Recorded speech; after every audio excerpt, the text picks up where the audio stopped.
Hello, hi నాన్న. నేను మీ అన్న హిస్టరీ రఫీ సార్ని. మనకి నిన్నటి నుంచి మనకి ఒక అధికృత సమాచారం వస్తూ ఉంది. మీ అందరికి తెలిసిందే, ఉగాదికి జాబ్ క్యాలెండర్ వస్తుంది, మార్చిలోపు వస్తుంది అనేది వాళ్ళ ఖాళీల సేకరణలో భాగంగా, జిఏడి అప్రూవల్లో భాగంగా మార్చి చివరి వరకు చివరి లోపు రావాలి అనేది నేను తరచుగా మీకు వీడియోలో చెప్తున్న మాట. అలానే నిన్న ఉగాదికి ఉగాది లోపు జాబ్ క్యాలెండర్ విడుదల చేస్తారు. దాని మీద ప్రభుత్వం, లోకేష్ గారు తలమునకలై ఉన్నారు, పరిశూ చేస్తున్నారు అనేది వార్త. ఉగాది ఎప్పుడుంది? మార్చి 19 ఉంది.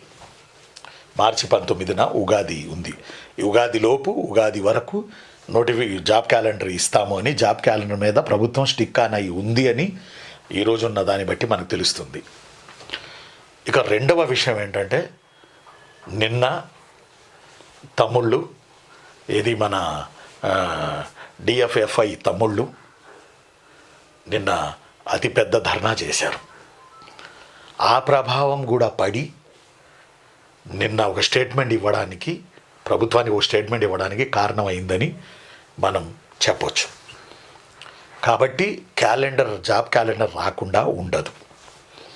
అయితే దీని సాధ్యాసాధ్యాలు ఏంటి అని మనం ఒకసారి ఆలోచిస్తే కనుక, దీని యొక్క సాధ్యాసాధ్యాలు ఏంటి అని మనం ఆలోచిస్తే కనుక, దాదాపు ప్రభుత్వం వద్ద పెండింగ్ నోటిఫికేషన్లకు చెందిన రిక్రూట్మెంట్లు మ్యాక్సిమం అన్నీ అయిపోయినాయి. డిఎల్లో సంథింగ్ ఏదో ఒకటి ఉన్నట్టుంది. మ్యాక్సిమం అయిపోయినాయి పెండింగ్ నోటిఫికేషన్లన్నీ. All clear. ఎట్టా ఇస్తారు నోటిఫికేషను? ఇవి పూర్తి అవ్వలేదుగా అని కొంతమంది అనేవాళ్ళు, మన పిల్లలే. కానీ ఇప్పుడు ఏమైంది? పూర్తిగా రాత్రి గ్రూప్ 1 87 పోస్టులు ఇవ్వడంతో పూర్తిగా క్లియర్ అయిపోయింది. అంటే ప్రీవియస్ నోటిఫికేషన్లకు సంబంధించి ఫలితాలు అన్నీ క్లియర్ అయిపోయినాయి. ఇక నూతన నోటిఫికేషన్లు రావడమే తరువాయి. కాబట్టి నేను అంటున్నాను, నాకు తెలిసిన మేరకు ఉగాదికి జాబ్ క్యాలెండర్ ఇస్తారు. వాళ్ళు చెప్పిన మాటను నాకు తెలిసి నెరవేర్చుకుంటారు. కాబట్టి మీరు చేయాల్సింది ఏంటంటే, ప్రిపరేషన్ చేయండి. దానికి సంబంధించిన విషయాలు, వివరాలు అవన్నీ మేము చెప్తాం, మీకు మేము గైడెన్స్ ఇస్తాం. మీరు చేయాల్సిందల్లా ప్రిపరేషను. ఇప్పుడు చేయని వాళ్ళన్నా కనీసం ఇక స్టార్ట్ చేయండి. ఇక సీరియస్గా తీసుకోండి. గ్రూప్ 1లో చిన్న తక్కువ మార్కులతో మిస్ అయిన వాళ్ళు, అర మార్కు, 1 మార్కు. గ్రూప్ 2లో మిస్ అయిన వాళ్ళు, 1:2లోకి వెళ్ళిన వాళ్ళు, అందులో మిస్ అయిన వాళ్ళు ఈసారి మిస్ కాకూడదు. రెండవది కూడా ఏంటంటే, రీసెంట్ గ్రూప్ 2లో మళ్ళీ నాకు వచ్చిన ఈ రోజు వరకు ఉన్న సర్వే ప్రకారం ఫ్రెషర్స్ మరింత పుంజుకొని, వాళ్లకు దొరికే విరామ సమయాన్ని ఉపయోగించుకొని జాబులు కొట్టాలి. గ్రూప్ 2లో ఫ్రెషర్స్ కొట్టలేదని కాదు, కొట్టారు, కానీ అంత ఆశాజనకంగా లేదు. కానీ రాత్రి వచ్చిన గ్రూప్ 1లో కూడా ఫ్రెషర్స్ గ్రూప్ 1 కొట్టిన వాళ్ళలో ఉన్నారు. అయితే వాత మనకు కనపడుతుంది ఏంటంటే, గ్రూప్ 1, గ్రూప్ 2 రెండిట్లో కనుక మనం గమనిస్తే జాబ్ హోల్డర్స్ ఎక్కువ కొట్టారన్నది క్లారిటీగా కనపడతా ఉంది మనకి ఈ రోజు కూడా. కాకపోతే వాళ్ళ యొక్క కసిని, కొట్టాలన్న వాళ్ళ ప్లాన్ని, భూదేవంత ఓర్పుని మీరు కూడా పుణికిపుచ్చుకొని, మిస్ అయిన వాళ్ళు ఫ్రెషర్స్ ఈసారి ఉగాదికి వచ్చే జాబ్ క్యాలెండర్కి పట్టుబట్టి కొట్టాలి. ఈ ప్రిపరేషన్ అనేది ఒక నిరంతర ప్రక్రియ. అర్థమైందా నాన్న? ఈ ప్రిపరేషన్ అనేది ఒక నిరంతర ప్రక్రియ. స్వీట్ మెమరీస్ తీసుకొచ్చింది. కొంత ఓపిక పట్టాలి. ఎమోషన్కు గురి కాకూడదు. కొంత ఓపిక పట్టాలి. ఇప్పుడు ఈరోజు ఎంత ఆనందంగా ఉన్నారు గ్రూప్ 1 వచ్చిన వాళ్ళు. గుంటూరులో ఒకే ఇంట్లో 2 అక్క చెల్లెళ్ళకి, ఒకళ్ళు గ్రూప్ 1 వచ్చింది, ఒకళ్ళు గ్రూప్ 2 వచ్చింది. తెనాల్లో ఒక బాబుకి డిఎస్పి వచ్చింది. అర్థమవట్లా? అంటే ఎంత స్వీట్గా ఉంది. ఓపిక పట్టారు. ఓపిక పట్టాలి. ఈ గ్రూప్స్కి వస్తేనే భూదేవంత ఓర్పు ఉండాలి. సైడ్లో ప్లాన్ బి పెట్టుకోవాలి. దానిని చేసుకుంటూ వీటిని ప్రిపేర్ అవ్వాలి. అర్థమవట్లా?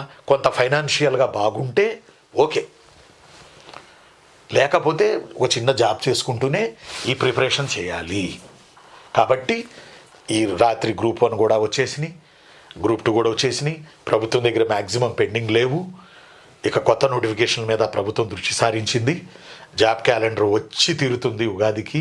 ఖచ్చితంగా ప్రభుత్వం ఒక సవాలుగా తీసుకుంది.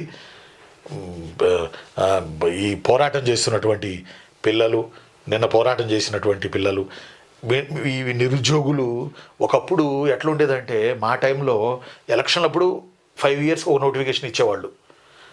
ఆ రోజు ఇంత మీడియా లేదు, అందువల్ల ఇంత క్యాన్వాస్, ఇంత మీడియా ఆ రోజు లేదు. వాళ్ళు ఇస్తే రాసుకోవడమే, అది 7 ఏళ్ళు అవ్వచ్చు, 10 ఏళ్ళు అవ్వచ్చు, 5 ఏళ్ళు అవ్వచ్చు.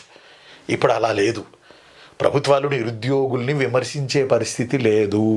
సోషల్ మీడియా వచ్చిన తర్వాత సోషల్ మీడియా సాక్షిగా, అది ట్విట్టర్లు కావచ్చు, వాట్సాప్ కావచ్చు, ఏదన్నా కావచ్చు, వాళ్ళు ఇచ్చిన హామీలను ఈ ఉద్యోగార్థులు, ఈ పిల్లలు తిరగదోడి చూపిస్తున్నారు. ఇదిగో మీరు చెప్పారు చేయండి అని. సోషల్ మీడియా చాలా బలంగా ఉంది ఈరోజు. ప్రభుత్వాలు కూడా సోషల్ మీడియాకి వణుకుతున్నాయి, ప్రభుత్వాలు ప్రపంచవ్యాప్తంగా. కాబట్టి పోరాటం చేసుకుని ఉద్యోగాలు నోటిఫికేషన్లు తెచ్చుకొని పరీక్షలు రాసుకునే ఒక నయా ట్రెండ్ గత 5-6 ఏళ్ల నుంచి మనకు కనపడతా ఉంది. ఇప్పుడు కూడా అదే జరగబోతుంది. కాబట్టి ఇప్పుడు వాళ్ళు ఖచ్చితంగా చెప్పారు, ప్రభుత్వం వాళ్ళు, మీరు చేయాల్సింది ఏంటంటే ఇక చదువుకోవాలి, ఇక బాగా చదువుకోవాలి. నాకు అనిపిస్తుంది మన గ్రూప్ 2 రిజల్ట్, గ్రూప్ 1 రిజల్ట్, మన పిల్లలు కేజీహెచ్ ఆన్లైన్ క్లాసెస్లో చాలామంది రిక్రూట్ అయ్యారు, తీసుకుని దుమ్ము లేపారు మన వాళ్ళు. అర్థమట్లా? ఒక విజయం అనేది సైలెన్స్గానే ఉండాలి, సైలెన్స్గానే వెళ్ళాలి. రఫీ సార్ స్టూడెంట్స్ ఎప్పుడు సైలెన్స్గా ఉంటారు, కష్టపడి చదువుతారు, జాబులు కొడతారు. ఆ టాక్ వెళ్ళిపోద్ది మార్కెట్లో. అర్థం వల్ల మనం ఒకసారి ఒక ప్రోవర్బ్ చూస్తాం, మనం కాదు, మన హడావుడి కాదు, మన మాటలు కాదు, మనం చేసిన పని మాట్లాడాలి, మనం చేసిన విజయం మాట్లాడాలి. అలా మీరు కూడా మౌనం ఉండి, సైలెన్స్గా ఉండి, ఎక్కువ స్కోప్ అవ్వకుండా, ఎక్కువ పబ్లిక్ అవ్వకుండా చదువుకుంటూ విజయం రాగానే ఫలానా వ్యక్తి, ఫలానా అమ్మాయా, ఫలానా అబ్బాయా, అరే ఎప్పుడు సైలెంట్గా ఉండేవాళ్ళే వీళ్ళు, భలే కొట్టారే జాబు, ఇలా రావాలి, ఇలా రావాలి. హడావుడి ఈ కాదు, ఈ జాబులకి హడావుడి పనికిరాదు, నెగిటివ్ థాట్స్ పనికిరావు, నెగిటివ్ కామెంట్స్ పనికిరావు. ఈ జాబులకి పాజిటివ్ తోటి, ప్లాన్ తోటి, ఓర్పుతోటి ప్రిపేర్ అయితే మాత్రం ఈ జాబులు తీయగా ఉంటాయి, స్వీటుగా ఉంటాయి, వచ్చి తీరుతాయి. అర్థమైందా నాన్న? వచ్చి తీరుతాయి. నాకు అనిపిస్తుంది వయసు ఉంటే నేను కూడా రాద్దాము రాబోయే జాబ్ క్యాలెండర్, కానీ వయసు దాటి చాలా ఏళ్ళు అయిపోయింది. కానీ బట్ చెబుతున్నా, ఇప్పుడు మేము కూడా ఆర్డీఓ క్యాడర్, అసిస్టెంట్ ప్రొఫెసర్ అంటే ఆర్డీఓ క్యాడర్ మేము. చెప్తున్నాను నేను, నాకు అనిపిస్తుంది నేను రాయాలి వస్తున్న జాబ్ క్యాలెండర్కి అని. పిల్లలు జాబులు కొడుతుంటే బా ఏం కొడుతున్నారా నాయన, మనకు అవకాశం ఉంటే మనం కూడా రాసేవాళ్ళమే. నాకు అనిపిస్తుంది, మరి మీకెంత అనిపించాలి? ఎస్, పొద్దున్నే ఈరోజు మిడివల్ ఏపీ గ్రూప్ 1 మెయిన్స్ నడుస్తూ ఉంది కేజీహెచ్ ఆన్లైన్ క్లాసెస్ కింద. ఈ రోజున నేను analyse the development of the Telugu language between 500 BC to 500 AD to 1000 AD. ఈరోజు question, or critically examine the origin and growth of Telugu language literature between 500 AD to 1000 AD. ఈరోజు ఈ question చెప్పాను online live group 1 హిస్టరీలో. మన KGH online classes కింద అన్ని సబ్జెక్టులకి ఉంది. Telugu medium ఉంది, ఇంగ్లీష్ మీడియం ఉంది. కేజీహెచ్ ఆన్లైన్ క్లాసెస్ అని, కేజీహెచ్ నాలెడ్జ్ గెయినింగ్ హబ్, అందులో కొట్టండి, ఫోన్లు చేయండి, తీసుకోండి. గ్రూప్ 2 తీసుకోండి, గ్రూప్ 1 తీసుకోండి. ఇది ఆన్లైన్ లైవ్ క్లాసులు ఇవి. ఇప్పుడే అయింది క్లాసు, అయిపోగానే మీకు ఆ వీడియో చేస్తూ ఉన్నా. ఇది ఏది మన క్రీస్తు శకం 500 నుంచి 1000 మధ్య తెలుగు భాష అభివృద్ధి, దాని యొక్క ఆరిజిన్ గురించి రాయండి అని చెప్పి ప్రశ్న వచ్చింది ప్రీవియస్లో. ఈరోజు దాన్ని ఎక్స్ప్లెయిన్ చేసాం. రోజుకు ఒక క్వశ్చన్, దాని వెనక సోళ్ళు ఎలా రాయాలి, ఇంట్రో ఎలా రాయాలి, బాడీ ఎలా రాయాలి, కన్క్లూజన్ ఎలా ఇవ్వాలి, ఇలా నడుస్తూ ఉంది క్లాసు నెల నుంచి. అర్థం అట్లా. ఇక చదవడం మొదలుపెట్టండి. ఎలా రాదో చూద్దాం గ్రూప్ 1, ఎలా రాదో చూద్దాం గ్రూప్ 2, మీరు అనుకున్న జాబ్ ఎలా రాదో చూద్దాం. కూర్చొని చదవండి. అర్థం అట్లా. ఇంకా ఇస్తారా లేదా, ఇక వద్దు, ఇక దయచేసి వద్దు, ఇక ప్రిపరేషన్ ముద్దు, ప్రిపరేషన్ మీద పెట్టండి. సైలెన్స్గా చదవండి, సైలెంట్గా జాబులు కొట్టండి. జాబులు కొట్టిన తర్వాత మీ గురించి సమాజం చెప్పిద్ది, మీ గురించి ప్రపంచం చెప్పిద్ది. అర్థమంటే అప్పుడు దాకా అసలు మీరు బయట కూడా పడకూడదు. అంత సైలెన్స్గా చదవాలి, అంత నిశ్శబ్దంగా ఉండాలి. సముద్రం కూడా సునామీ వచ్చే ముందు నిశ్శబ్దంగా ఉంటుందట, వెనక్కి వెళ్ళిపోద్దట, ఒకసారి ఉగ్రరూపం దాలుస్తుందట. మన పరకాల ప్రభాకర్ గారు ఒక మాట చెప్పారు. వారు ఏం చెప్పారంటే, వారు చెప్పిన సెన్స్ వేరు, బట్ నేను చెప్పే సెన్స్ ఏంటంటే, కష్టాలు ఉంటాయి, సమస్యలు ఉంటాయి, అందరికీ ఉంటాయి. మనిషి అన్నాక సుఖాల కన్నా కష్టాలే ఎక్కువ, దుఃఖాలే ఎక్కువ. అందుకనే బుద్ధుడు అన్నాడు, ప్రపంచం దుఃఖమయం అని, ఫుల్ సారో అని. దాని భాష పక్కన పెడితే ఆయన అన్నాడు, కష్టాలు ఉంటాయి సార్, బళ్ళున ఒకేసారి తెల్లారిద్ది అన్నాడు ఆయన.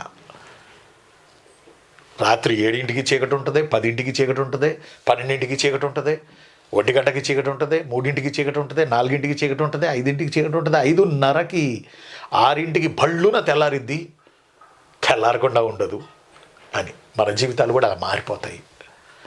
ఓపిక పట్టాలి. ఎస్, గ్రూప్ 1, గ్రూప్ 2 అన్నిటితో జాబ్ క్యాలెండర్ రాబోతుంది ఉగాదికి. దయచేసి తెలుగు సంవత్సరాది ఉగాది ఈసారి పండగే. మీ అందరికీ ప్రిపరేషన్ చేస్తున్న వాళ్ళందరికీ ఇక జాగ్రత్తగా, టెన్షన్ లేకుండా, కూల్గా కేజీ ఆన్లైన్ క్లాసెస్లో జాయిన్ అవ్వండి, తీసుకోండి, చదవండి. జాయిన్ అయ్యి ఉంటే రిపీట్ చేసుకుంటూ చదవండి. మన క్లాసులు అన్నీ ఉన్నాయి. మీరు జాబులు కొడతారని, నెక్స్ట్ పేపర్లో మీ ఫొటోస్ వస్తాయని నేను ఆశిస్తూ, మీ అన్నయ్య హిస్టరీ రఫీసాన్ని ఉంటాను.